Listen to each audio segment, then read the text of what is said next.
ఉమ్మడి అనంతపురం జిల్లాలో కూడా పెనుకొండ అసెంబ్లీ కాన్స్టిట్యున్సీ అంటేనే దాని గురించి ఒక ప్రత్యేక స్థానం ఉంది. 2024లో కూడా వైసీపీ అభ్యర్థిగా పోటీ చేసినటువంటి ఉషశ్రీ చరణ్ గారు భారీ ఓటమి చవిచూడటం కూడా పెనుకొండలో వైసీపీకి కొంత ఇబ్బందికర పరిస్థితులు ఏర్పడ్డాయని కూడా తెలియజేసుకోవచ్చు.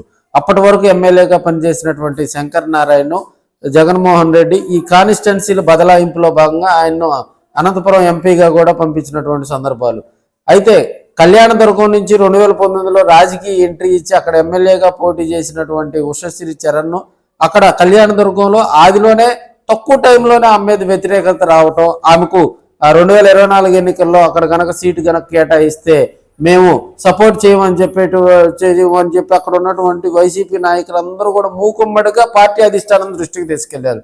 సో అక్కడ ఎమ్మెల్యే మీద వ్యతిరేకత ఉంది కాబట్టి జగన్మోహన్ రెడ్డి అక్కడ మళ్ళీ ఆమెకు సీటు కేటాయించి మళ్ళీ ఇబ్బందికర పరిస్థితులు సృష్టించటం ఎందుకని చెప్పి ఆమెను పెనుకొండ కాన్స్టిట్యున్సీకి బదిలీ చేయడం జరిగింది.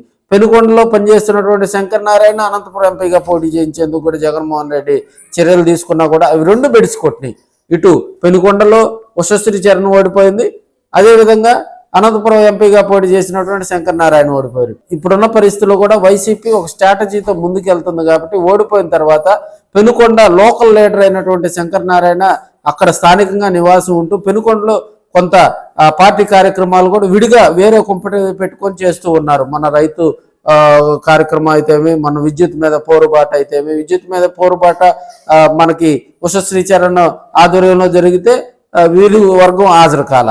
అదేవిధంగా మనకి గోరంట్ల మండలంలో కూడా వైసీపీ పార్టీని కనిపెట్టుకుని ఉన్నటువంటి 3 కార్యకర్తలను కూడా ఆమె సస్పెండ్ చేయడంతో ఉషశ్రీ గారు అక్కడ వారు ప్రత్యేక సమావేశం ఏర్పాటు చేసుకొని అధిష్టానం దృష్టికి ఈ విషయాన్ని తీసుకెళ్లే ప్రయత్నం అయితే చేశారు.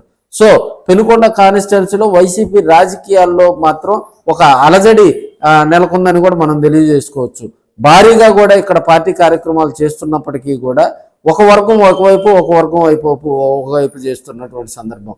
బెంగళూరు వెళ్తున్నటువంటి జగన్మోహన్ రెడ్డిని పెనుకొండలో ఉషశ్రీ గారు కలిస్తే చెక్ పోస్ట్ వద్ద కూడా శంకర్ నారాయణ గారు వర్గం కలిసింది.